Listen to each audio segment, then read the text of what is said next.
자, 오늘은 이제 소요리 문답 25문에 대해서 또 세 번째로 이제 다루겠는데요. 우리는 지난 시간에 예수 그리스도께서 대제사장으로서 자신을 제물로 삼은 것이 의미하는 바가 뭔가를 함께 생각해 봤습니다. 그러니까 첫 시간에는 예수님이 대제사장이 됐다는 것이 구약의 맥락에서 무엇인지, 그리고 두 번째 시간에는 예수님이 제물됐다는 것이 또 무슨 의미인지 이제 레위기를 통해서 우리가 봤고, 이제 세 번째로 이 예수님께서 대제사장으로서 그렇게 자기를 제물로 드린 이것의 근원적인 이유와 그리고 궁극적인 그 목적이 뭔지, 이 부분을 좀 초점을 두고 함께 말씀을 상고해 보고자 합니다. 우리 소요리 문답을 다시 한번 보시면요, 이렇게 나오죠. 예수 그리스도께서 어떻게 제사장의 일을 행하시는가요? 답은 뭡니까? 그리스도께서 제사장의 일을 행하시는 것은 단번에 자기를 제물로 드려, 이거를 이제 2시간 동안 우리가 배운 거예요. 드려서 뭐 했어요? 그 목적이 뭡니까? 두 가지입니다. 뭐요?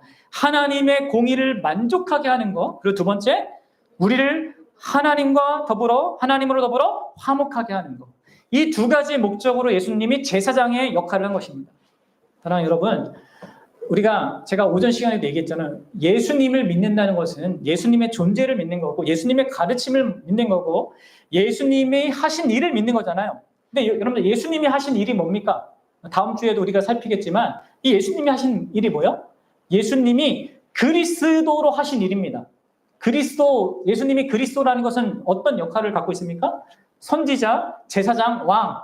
그러니까 예수님의 선지자직을 믿는 거고, 예수님의 제사장직을 믿는 거고, 예수님의 왕직을 믿는 겁니다. 그리스도를 믿는다는 거. 그리고 그 믿는 거에 영향을 받으며 살아간다는 것을 의미해요.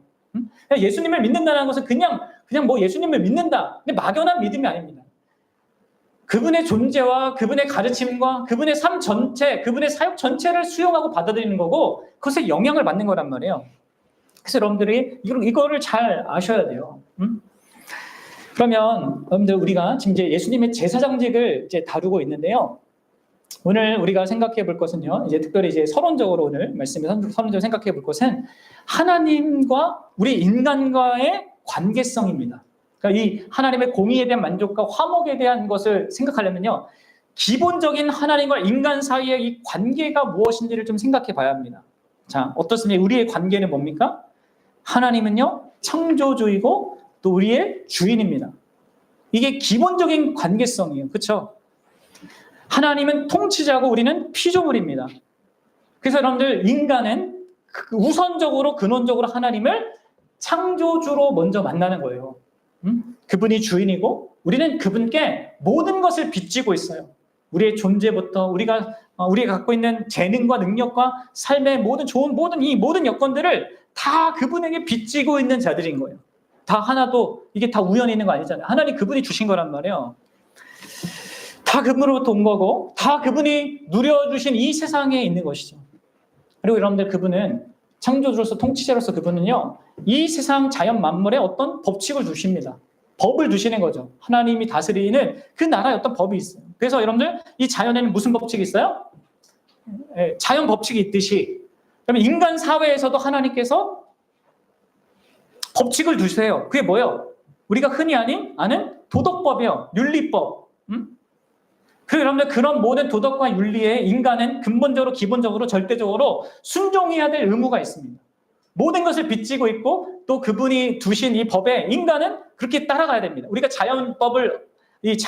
법칙을 어기면, 나는 한번 여기 7층이지만 한번 걸어가 보겠어. 이렇게 어기면 어떻게 됩니까? 우리가 망가지듯이, 우리 인간에게 두신 어떤 도덕법과 윤리법을 망가뜨리면요, 그거 스스로 우리가 피해를 받게 돼 있어요.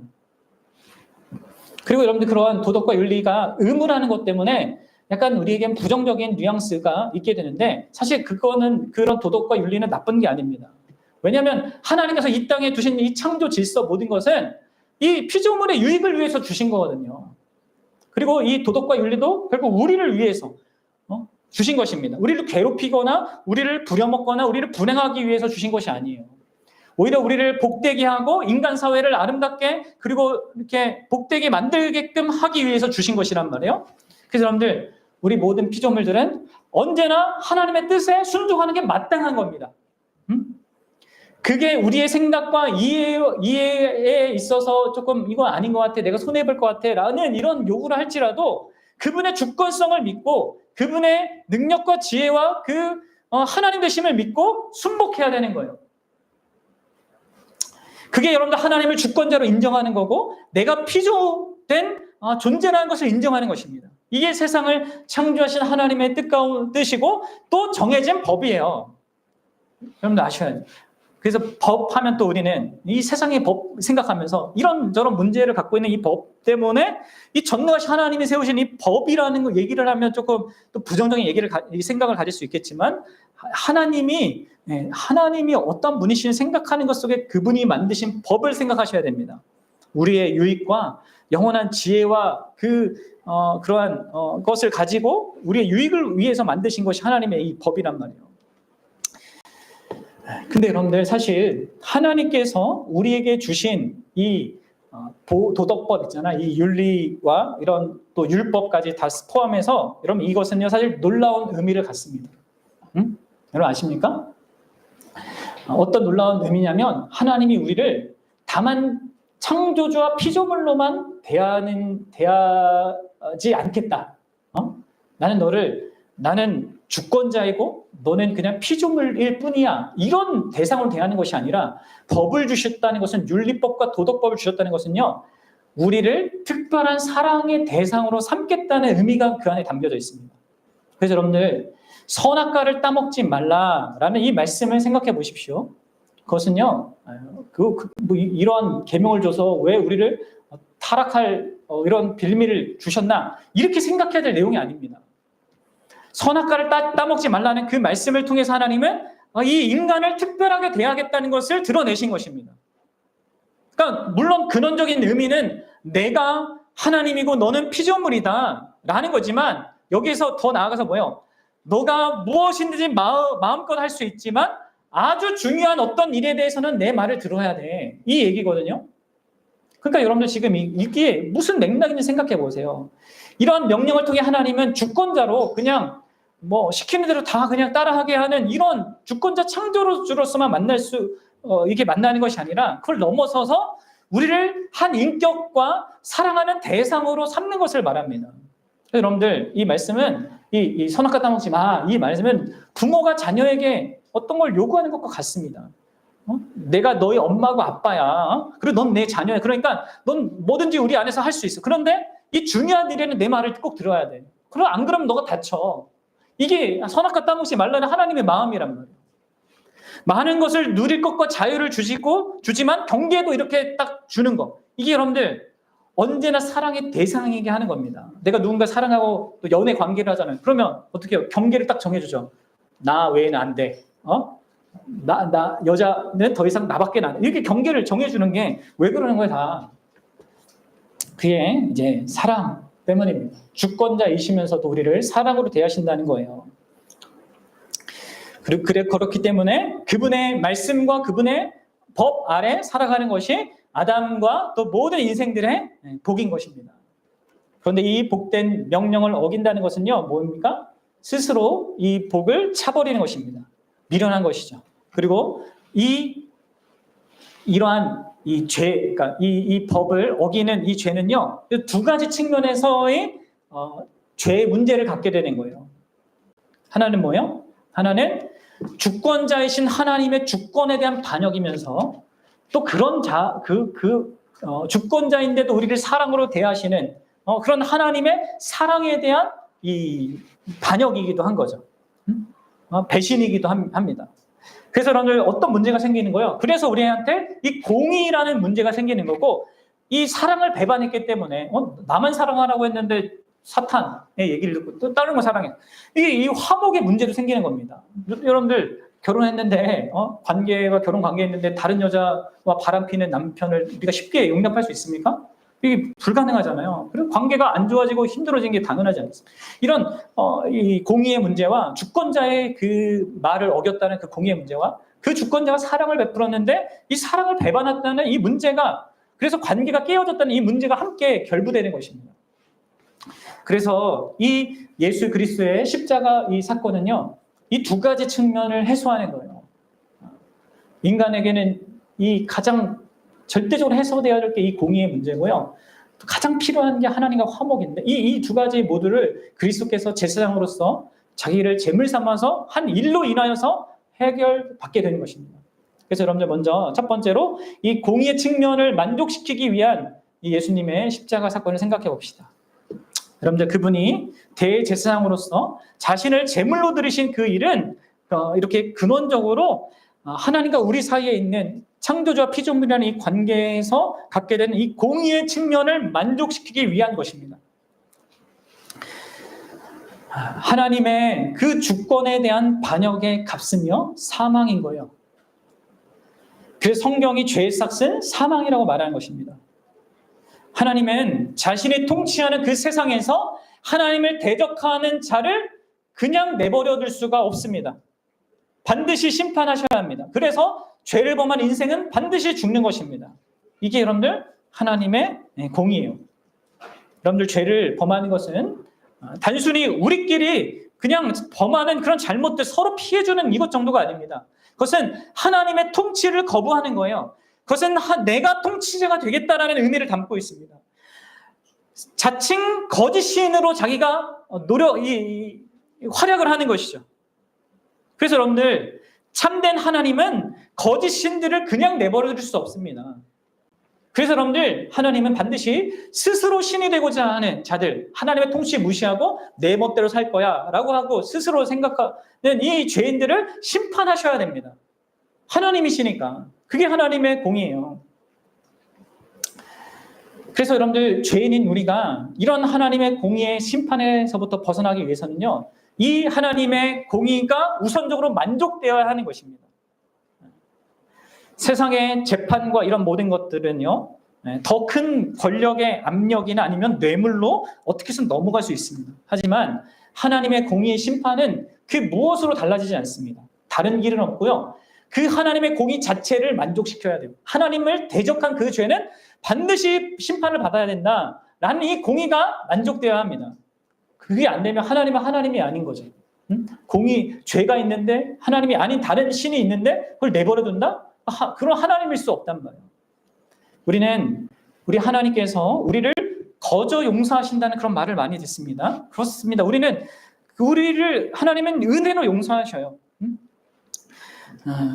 우리로서는 할 수 있는 일도 없고 스스로 만족을 시킬 수 없기 때문에 값없이 용서를 받아요. 하지만 여러분 하나님 편에서는 이 하나님 자신의 공의를 만족시키지 않고는 우리한테 용서를 베푸는 법이 없어요. 그래서 어떻게 해요? 그래서 여러분들 대속이 필요한 거예요. 대속. 누군가 우리를 대신하여서 이 하나님의 공의를 만족시키는 그 일이 필요한 것입니다. 죄인인 우리가 사망을 내놓아야 되는데 그것 대신 누군가가 자기가 사망을 내놓음으로 말미암아 하나님의 공의를 만족시켜야 된단 말이에요. 우리가 진 빚이자 죄값을 갚아줘야 된단 말이에요. 그게 바로 예수 그리스도께서 십자가에서 하신 일입니다.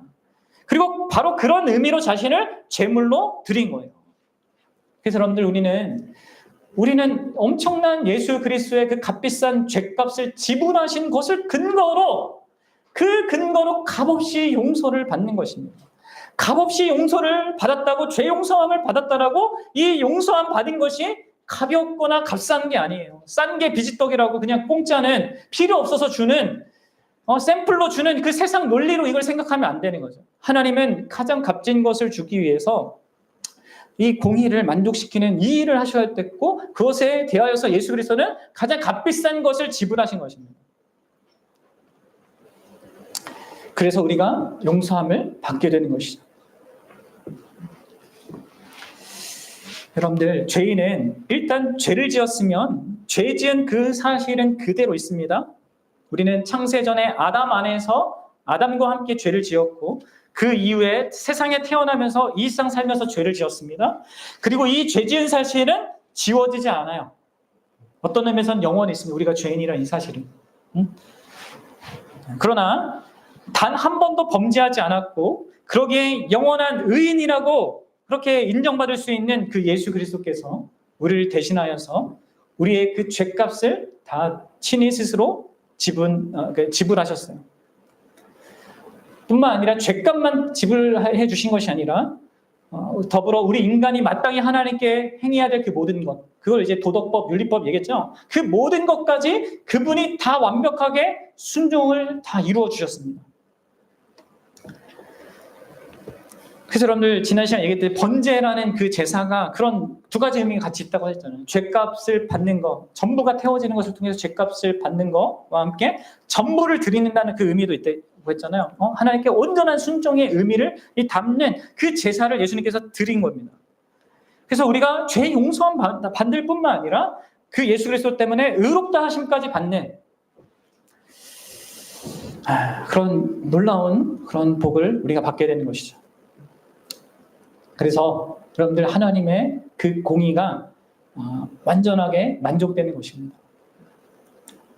하나님 공의는 이 법에 이 인간은 순종해야 된다. 완전하게 순종하지 못하면 뭐요? 영원한 심판을 받고, 순종하면 이 순종에 대한 이런 어떤 축복과 이런 보상을 받는데, 이러한 모든 것을요, 이 공의를요, 예수 그리스도께서 다 두 가지 측면에서 다 만족시킨 거예요. 이것을 범한 자의 모든 죄값을 그분이 다 감당하셨고, 이것을 우리가 다 순종할 수 없어요. 우리 죄 때문에. 근데 그것을 그분의 친히 다 이루어 주신 그런 의로움을 우리가 예수님 믿을 때 그 의로움을 주신다면, 우리의 죄는 그분이 가져가시고 그분의 의로움을 우리에게 주셔서 하나님의 공의가 만족되도록, 하나님이 창조주서 우리는 피조물로서 이 관계 속에서 우리가 지켜야 되는 어떤 게 있는데 그것을 그분이 만족시켜 주신 것입니다.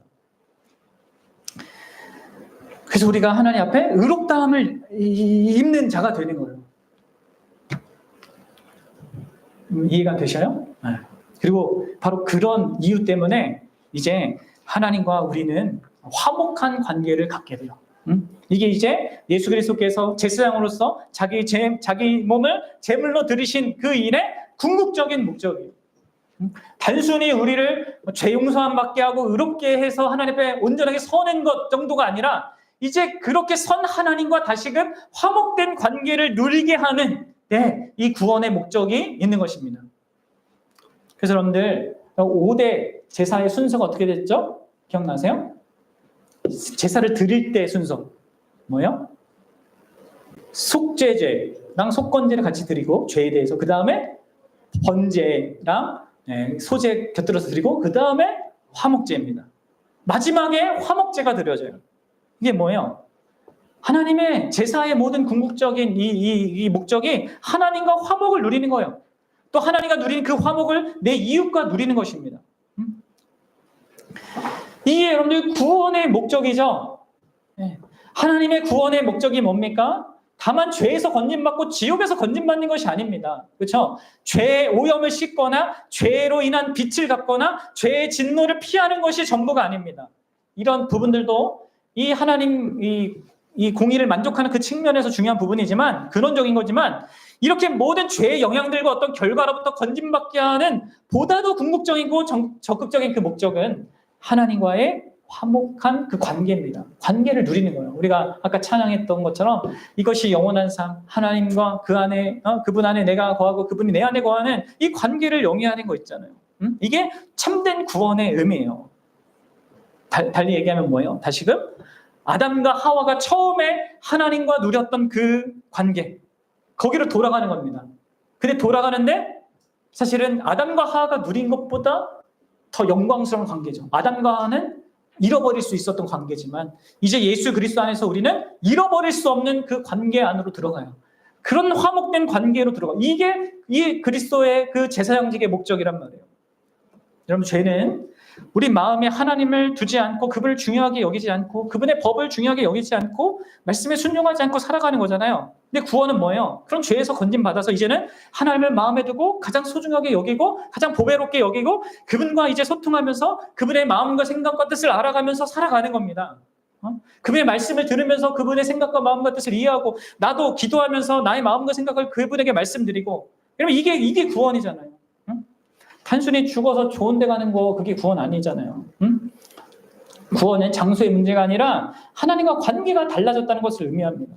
하나님과 화목하게 되었다는 것을 의미해요. 어떻습니까? 여러분들 이런 화목을 누리고 있는 것 같습니까?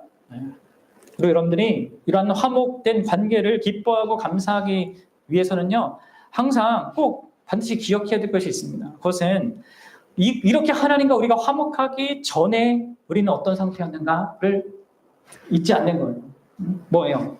여러분 로마서 5장 10절에 보면 뭐라고 되어 있어요? 우리가 원수 되었을 때예요. 본래는 우리는 하나님과 화목함을 누릴 수 없었던 자들입니다. 아니 화목은커녕 원수가 되어서 하나님과 전쟁 중에 있었던 자들이에요. 자기의 영광, 오전 말씀대로 하면 자기의 영광을 구하던 나였고 하나님 자신의 영광을 구하는 자였기 때문에 분이시기 때문에 이 둘이 계속 부딪힐 수밖에 없는 거예요. 그리고 자기 영광을 구할 인간은 하나님께서 하나님의 영광을 구할 때 그걸 못마땅하게 여기고 그래서 그 하나님이라 할지라도 죽이고자 하는 거예요. 예수님에 대해서 그렇게 했듯이. 이렇게 원수 관계 그리고 전쟁이 일어날 수밖에 없는 그런 상황이란 말이에요. 그러면 그렇게 싸울 때 만약에 우리가 전쟁을 하나님과 원수가 되어 싸운다면 어떻게 되겠습니까? 그 전쟁에서 과연 누가 이기겠습니까? 우리는 100점100패할 수밖에 없죠. 어떤 것으로 하나님의 진노와 우리에게 쳐들어오는 하나님의 그 심판을 피하거나 막게 할 수 있는 것이 없습니다. 그게 여러분들 우리의 상태였습니다. 그런데 성경은 우리가 이렇게 하나님의 원수였는데도 불구하고 놀랍게도 하나님 편에서 하나님이 먼저 우리에 대한 자신의 태도를 변화시켰다고 얘기해요. 그게 오늘 이 말씀이에요. 고린도후서 5장 18절 좀 함께 다시 한번 읽어봅시다. 고린도후서 5장 18절입니다. 시작. 모든 것이 하나님께로서 났으며 그가 그리스도로 말미암아 우리를 자기와 화목하게 하시고 원수였는데 누가 먼저 움직이셔요? 하나님이 언제나 먼저 움직이십니다. 우리는 움직일 수 없어요. 스스로 움직일 수 없어요. 하나님이 먼저 움직여줘요. 그래서 어떻게 했어요? 그리스도로 말미암아 그리스도를 그 원수의 죗값을 대신 담당하게 함으로 말미암아 우리와 화목하게 하셨던 거예요. 그래서 그분이 우리를 원수로 대하지 않기로 하신 것입니다. 우리가 원수가 안 되기 위해서 한 일이 없는데 무언가를 해도 원수됨을 벗어날 수가 없는데 하나님 편에서 하신 것입니다. 그리고 이제 더 이상 우리를 원수가 아니라 뭐로요? 교제의 대상, 화목의 대상으로 곧 가족의 대상으로 여기겠다고 하시는 그의 아들의 죽으심으로 말미암아 그 아들로 말미암아 고린도전서에 그렇게 나오고 로마서 5장 10절을 다시 보면 그의 아들의 죽으심으로 말미암아 그렇게 해요. 그래서 여러분들 하나님이 하나님이 우리와 원수였던 이 하나님이 우리에 대해서 태도가 달라지신 거, 마음을 푸신 거 이것은요 바로 그리스도 그분 때문입니다. 그리스도께서 하신 일 때문입니다. 그 예수 그리스도의 그 죽으심이 하나님의 공의를 만족시켰기 때문에 그리하여서 우리 죄인들을 향한 그분의 마음이 풀어지시는 거예요. 예수 그리스도께서 대신 우리 대신 원수가 되어 주셨고 원수의 그 죄값을 대신 다 담당해 주셨기 때문에 우리가 이제 하나님과 화목된 대상이 되는 겁니다. 사랑하는 여러분, 이런 맥락 속에서 내가 하나님과 화목된 것이 무엇인지 그것이 의미하는 바가 뭔지 그래서 내가 지금 하나님의 말씀을 들을 수 있고 내가 하나님께 기도할 수 있게 된 이 상태가 얼마나 큰 어떤 이 배경을 가지고 갖고 있는 것인지 알아야지만 이것을 소중하게 여길 수 있어요. 그리고 이걸 더 기뻐할 수 있단 말이에요. 그리고 누리는 데 있어서도 풍성해진단 말이에요. 사랑하는 여러분, 그리고 이 세상에 이것만큼 가장 복된 것이 어디 있겠습니까? 하나님이 진짜 계시다면 물론 그분이 진짜 계신 분이지만 이렇게 하나님과 그 화목된 관계로 있을 수 있다. 이것보다 이 세상에 가장 영광스럽고 복된 것은 없습니다. 내가 이 세상에서 잘 먹고 잘 사는 것보다 내가 이 세상 아무 문제가 없는 것보다 병이 없는 것보다 그 무엇보다 여러분들 하나님과 내가 화목하다. 원래는 원수였는데 하나님이 나를 원수로 대하지 않고 나를 사랑의 대상으로 대하신다. 자녀로 대하신다. 여러분 이것만큼 귀한 게 어디 있습니까? 그리고 이걸 우리가 여기고 있다면 신자들이 이 땅 가운데서 정말 바랄 게 뭐가 있습니까? 뭐 이 세상에 성취하고 이루고 이게 뭐가 필요합니까? 그런 게 없어요. 그래서 이 세상에 살면서 아무리 큰 고난이 온다 하더라도 괜찮고요. 또 이 세상 부러워하는 아무리 큰 축복을 다 받아도 그게 그렇게 크게 안 중요해요. 그리고 뭐가 가장 중요합니까? 이 화목이 중요하고, 그리고 그 화목을 이루어 주신 예수 그리스도 그분의 그 모든 희생, 그 제사장적 그 모든 사역이 가장 소중한 것이죠. 사랑하는 여러분, 이게 여러분들 예수님의 제사장직을 믿는 거예요. 그리고 이것을 믿는 이 사람은요, 두 가지 측면에서 분명한 이 증거를 드러내며 살아가겠죠. 어떤 상황과 형편 속에서도 그리스도께서 해결하신 이 두 가지 측면에 대한 이해를 갖고 현실을 살아갈 겁니다. 먼저 뭐예요? 하나님이 진짜 나의 주권자이고 나의 통치자이다. 그리고 그분이 말씀하시는 것은 기꺼이 내가 순종하며 살아야 된다는 이 중심이 이게 생기게 되는 것이죠. 내게 많은 자유를 주셨지만 내가 가장 중요한 부분에서 그분의 음성을 따라야 되는 거구나. 생각하게 되고 죄 짓는 것을 두려워하고 죄에 대해서 심판하실 하나님의 공의를 알기 때문에 이런 하나님의 이 예수님이 이뤄주신 것 속에서 하나님을 알기 때문에 하나님에 대한 그 하나님을 인정하는 그 삶의 모습을 자연스럽게 갖게 되는 겁니다. 그리고 두 번째로 뭐예요? 이 화목된 관계를 내가 소중히 여기면서 그 관계를 영위하는 것을 더 내가 원하겠죠.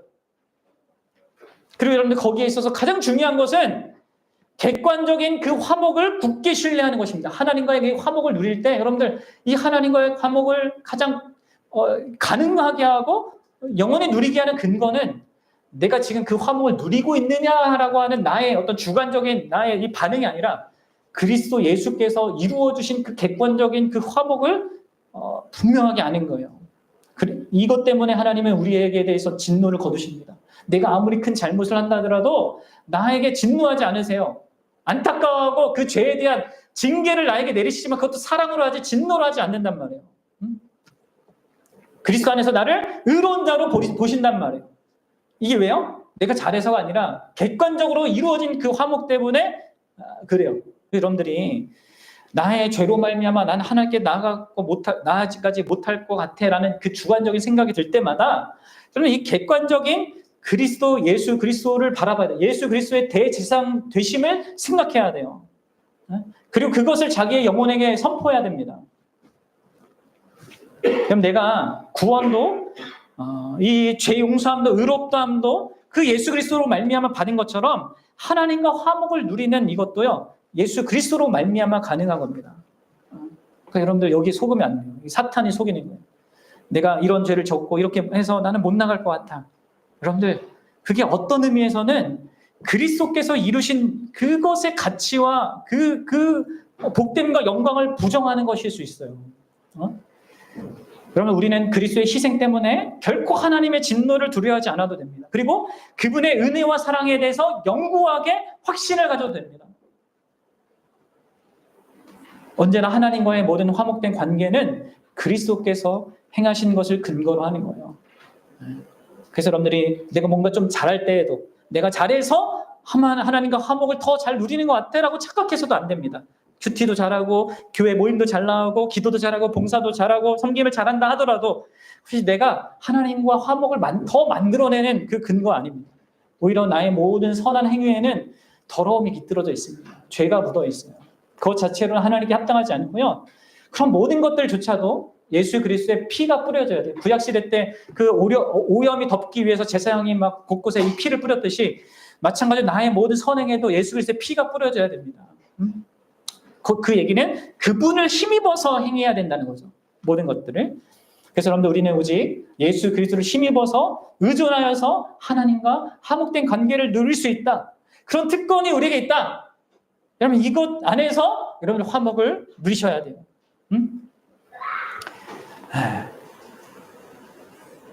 아시겠죠?